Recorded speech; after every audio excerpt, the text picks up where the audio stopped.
ओम सहजात्म स्वरूप परम गुरु शुद्ध चैतन्य स्वामी ने नमः।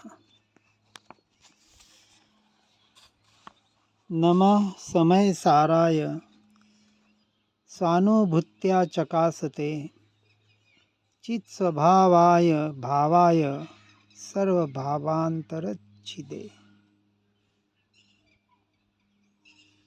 आचार्य अमृतचंद्राचार्य देव कुंद कुंद देव आचार्य विरचित समय सारजी पर अपने समय सारजी कलश में कहते हैं,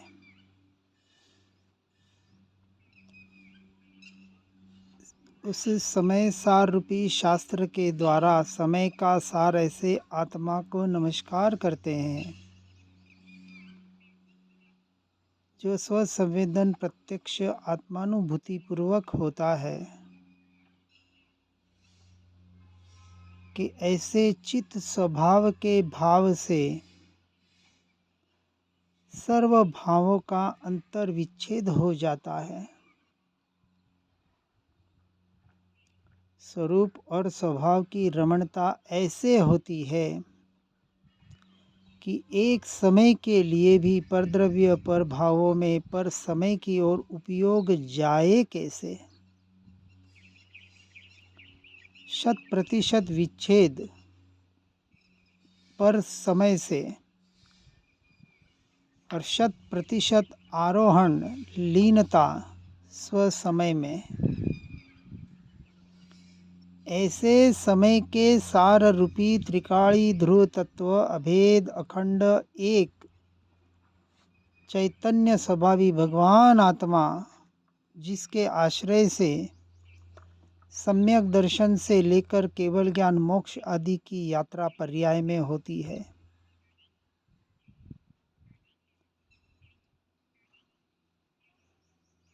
इसलिए आगे गाथा 7 में कहते हैं, तत्पश्चात शुद्धने के अधीन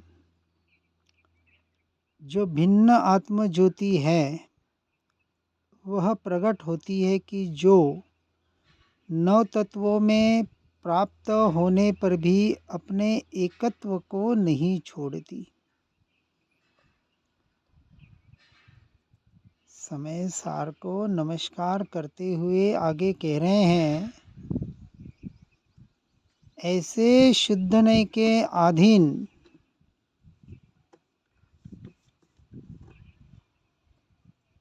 नौ तत्वों के द्वारा 6 द्रव्य 9 तत्वों को सुनकर समझकर उनमें प्राप्त होने वाली समझ को भी छोड़कर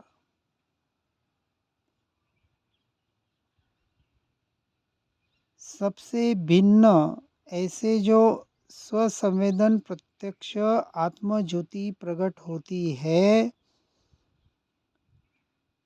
जो अपने एकत्व को नहीं छोड़ती।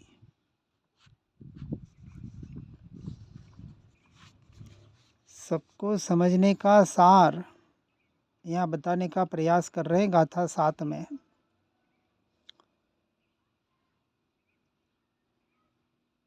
कि अनादि काल से जीव ने समोसरण में जाके भी एकत्व ममत्व पर में ही किया। समोसरण की महिमा आई, 12 पार्षदा की महिमा आई, तीर्थंकरों की महिमा आई, उनके अतिशयों की महिमा आई, उनके वाणी की महिमा आई, परंतु परमात्मा के वाणी का केंद्र बिंदु ऐसा भगवान आत्मा जो मैं हूँ, यहाँ परमात्मा स्वयं कह रहे हैं, हे भव्य जीवों, हे जीव, इस जगत में तुझसे महान हर आत्मा को अपने लिए सोचना है, दूसरों की अपेक्षा से नहीं। मेरे लिए मैं इस जगत की सर्वोत्कृष्ट वस्तु हूँ, सबसे महान हूँ। अपेक्षा समझनी है यहाँ। व्यवहार की अपेक्षा से परमात्मा महान है, क्योंकि उन्होंने अपनी पर्याय में उस परमात्मा स्वरूप को प्रत्यक्ष प्रकट कर लिया है, हमारे प्रकट नहीं हुआ है। परंतु द्रव्य दृष्टि की अपेक्षा से मैं परमात्मा से, पर परमात्मा से भी महान इसलिए हूँ। महानता किसके आधार पर होती है? यदि बाहर के परमात्मा पर दृष्टि करने पर भी भवभ्रमण ही मिलने वाला है, और यदि मैं मेरी दृष्टि निज परमात्मा पर स्थिर करके अनंत काल के लीन होता हूँ, तो भवभ्रमण से हटकर छूटकर अनंत काल के लिए पर्याय में मोक्ष का अधिकारी बन सकता हूँ। अब विचार करें, दोनों में महान मेरे लिए कौन हुआ? बहुत गहरा चिंतन करना पड़ेगा। अहंकार के लिए नहीं कह रहे हैं, अपनी ऐसी महिमा जगाओ कि सृष्टि का हर पदार्थ तुच्छ से तुच्छ लगे, छोड़ने योग्य लगे, अंश मात्र भी ग्रहण करने योग्य न लगे। यहाँ द्वेष बुद्धि की बात नहीं हो रही है। औदासीन्य वृत्ति, ऐसी उदासीनता आ जाए, ऐसा वैराग्य भीतर से प्रकट हो जाए। लोग पूछते साधु संतों को, क्या खप है? अरे मुझे मेरी ही खप है, मुझे मेरी ही जरूरत है, और किसी की जरूरत है ही नहीं। इतना दृढ़ निर्णय हो जाए, क्योंकि निरपेक्ष तत्व में, जिसे अंश मात्र भी पर द्रव्य, पर भावों की, पर समय की, कहीं भी किसी भी हालत में, किसी भी द्रव्य क्षेत्र काल भाव में अंश मात्र भी इस पर की जरूरत जिसे नहीं है,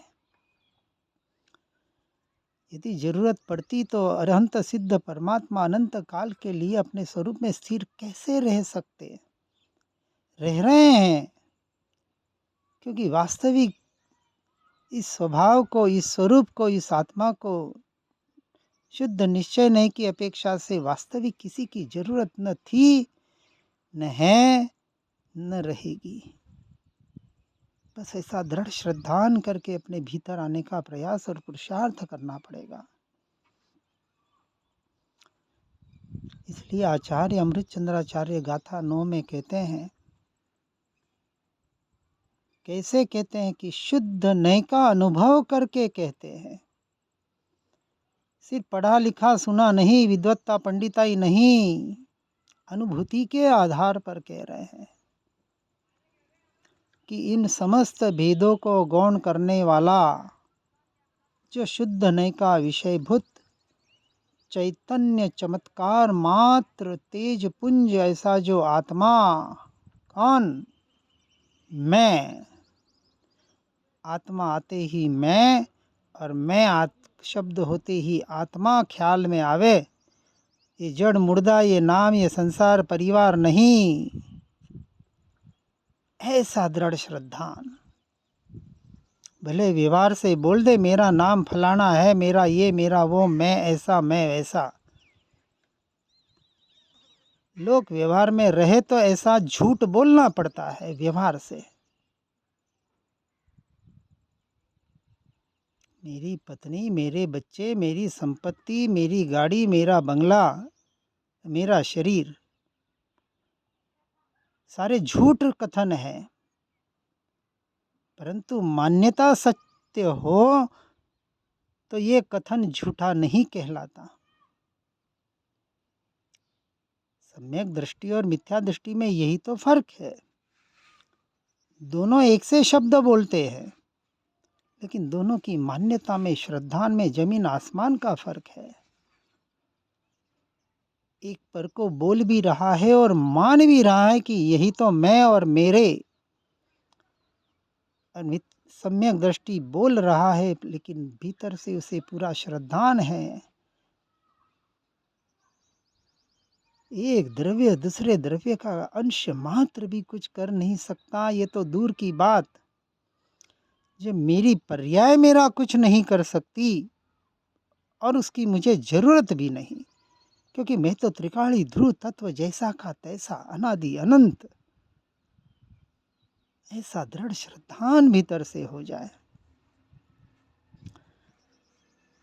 ऐसा श्रद्धान इसलिए कहते समस्त भेदों को गौण करने वाला शुद्ध निश्चय नय का ये विषयभूत कौन? चैतन्य चमत्कार। ये चमत्कार चमत्कार लगता कहाँ है? बाहर के चमत्कार देख के भागे जाते हैं, ऐसा चमत्कार हुआ और ये हुआ, इस बाबा ने ऐसा कर दिया और उसने वैसा कर दिया, खाक कर दिया। जहाँ करना है वहाँ राख के अलावा कुछ नहीं है। इसलिए कहा ना, धन धूल है, विकल्प शरीर राख है और विकल्प खाक है। और जीव अनादि काल से इन पर द्रव्य पर भावों में ऐसा उलझा हुआ है, स्वयं की बातें सुन रहा है, पढ़ रहा है, समझने का प्रयास करके भी पर द्रव्य पर भावों से छूटकर चैतन्य चमत्कार का चमत्कार अनुभव करने का पुरुषार्थ नहीं कर रहा है। यहाँ कोई नमस्कार चमत्कार नहीं है, जादू की छड़ी की चमत्कार हो गया। ये तो एक सिर्फ शब्द के अपेक्षा से बताने का प्रयास किया जा रहा है। ऐसा चमत्कार मात्र तेज पुंज, ऐसा मैं भगवान आत्मा, उसका अनुभव होने पर नयों की लक्ष्मी उदित नहीं होती। नए निक्षेप प्रमाण, ये जीव प्रमाण गुण स्थानक, ये भेद प्रभेद सब कुछ विलय को प्राप्त हो जाते हैं।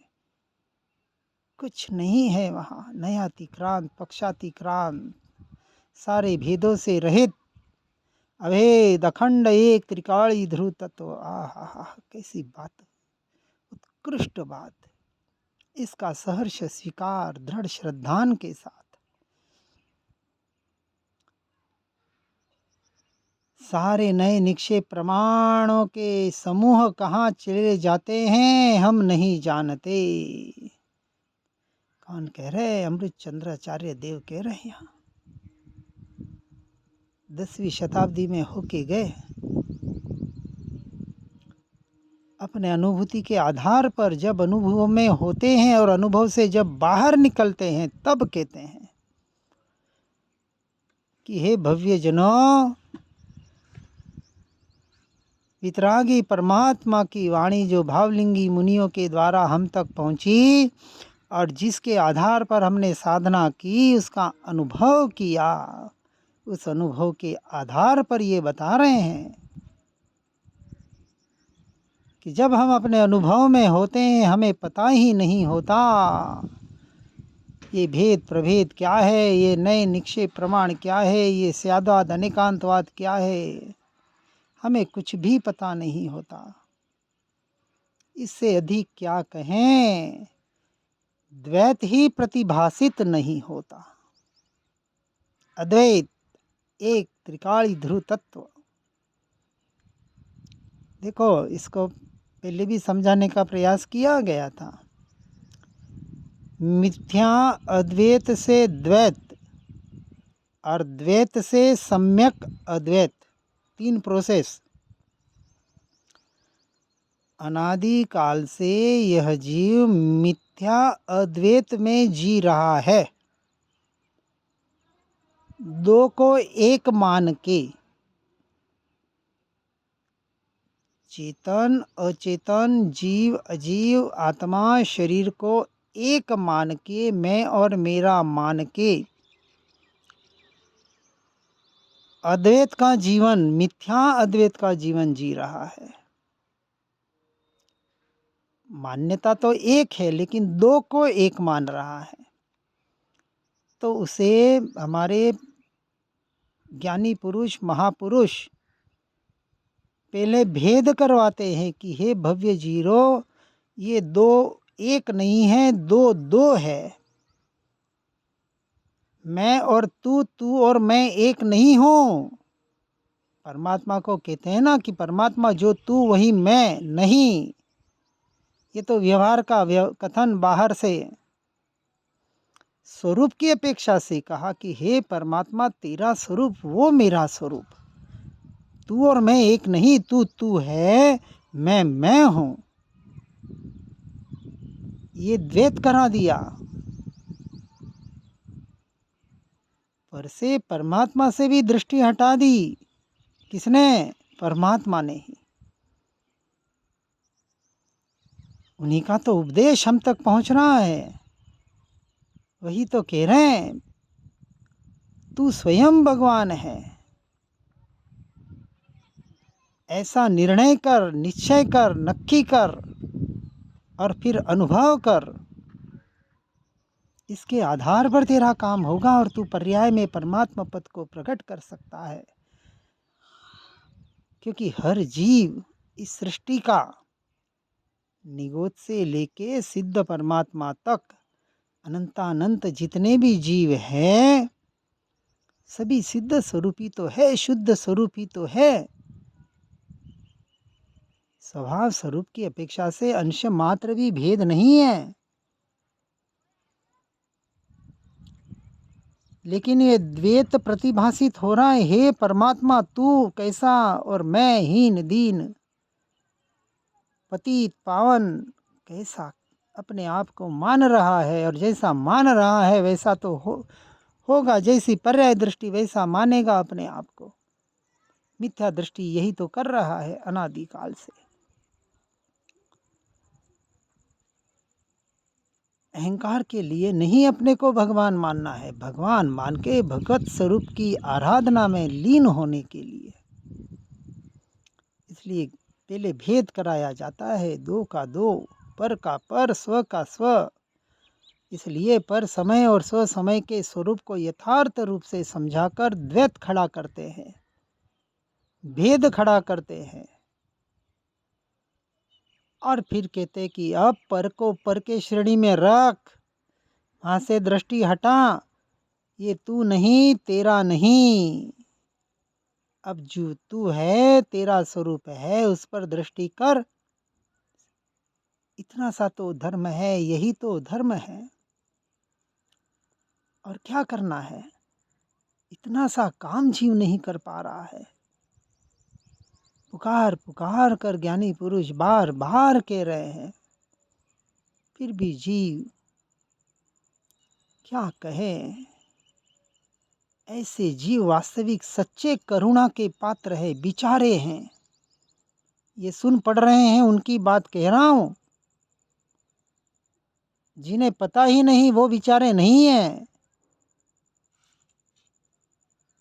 जिन्हें पंच पकवान खाने को मिल रहा है और खा नहीं पा रहे हैं,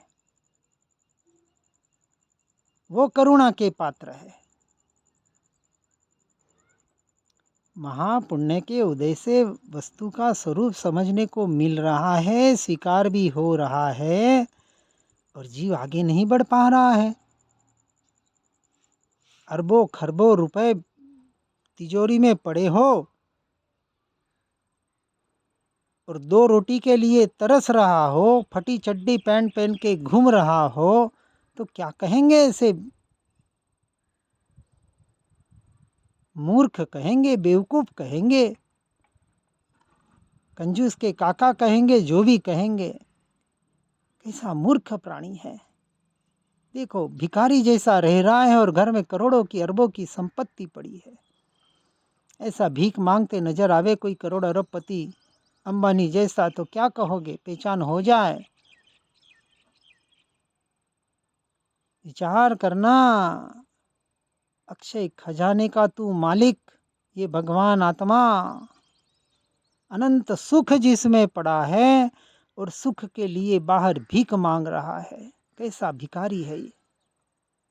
विचार करें, विचार करके तत्व का निर्णय करें, और मिथ्या अद्वैत से सम्यक अद्वैत में आने का प्रयास और पुरुषार्थ करें, भेद ज्ञान भेद विज्ञान के द्वारा। और कोई उपाय नहीं है। निरंतर निरंतर यही चिंतन मनन, कैसे पर से छूटूं और कैसे स्व में रमणता करूं, चलो रमणता नहीं हो जाए, एक बार पर से छूटने का तो साहस करें, एकांत में जाके बैठ जाएं, भले कुछ न हो वहाँ, क्योंकि आत्मा का निर्णय तो होगा ही होगा। स्वलक्ष्य से जब पर से छूटना होता है तो सच्चा सम्यक दर्शन कहलाता है, सच्चा श्रद्धान कहलाता है। इसलिए हे भव्य जीवों, इस बात को सुनकर समझकर अपने इस जीवन को आत्ममय बनाने का प्रयास और पुरुषार्थ करें। इसी भावना के साथ ओम नमः सिद्धम। जिन वाणी के ज्ञान से हो सम्यक श्रद्धान, हो चारित्र महान और पाऊँ पद निर्वाण। निज निधि निज में बताई, यह अनंत उपकार है। इसके लिए जिन वाणी माँ को वंदना शत बार है, वंदना शत बार है।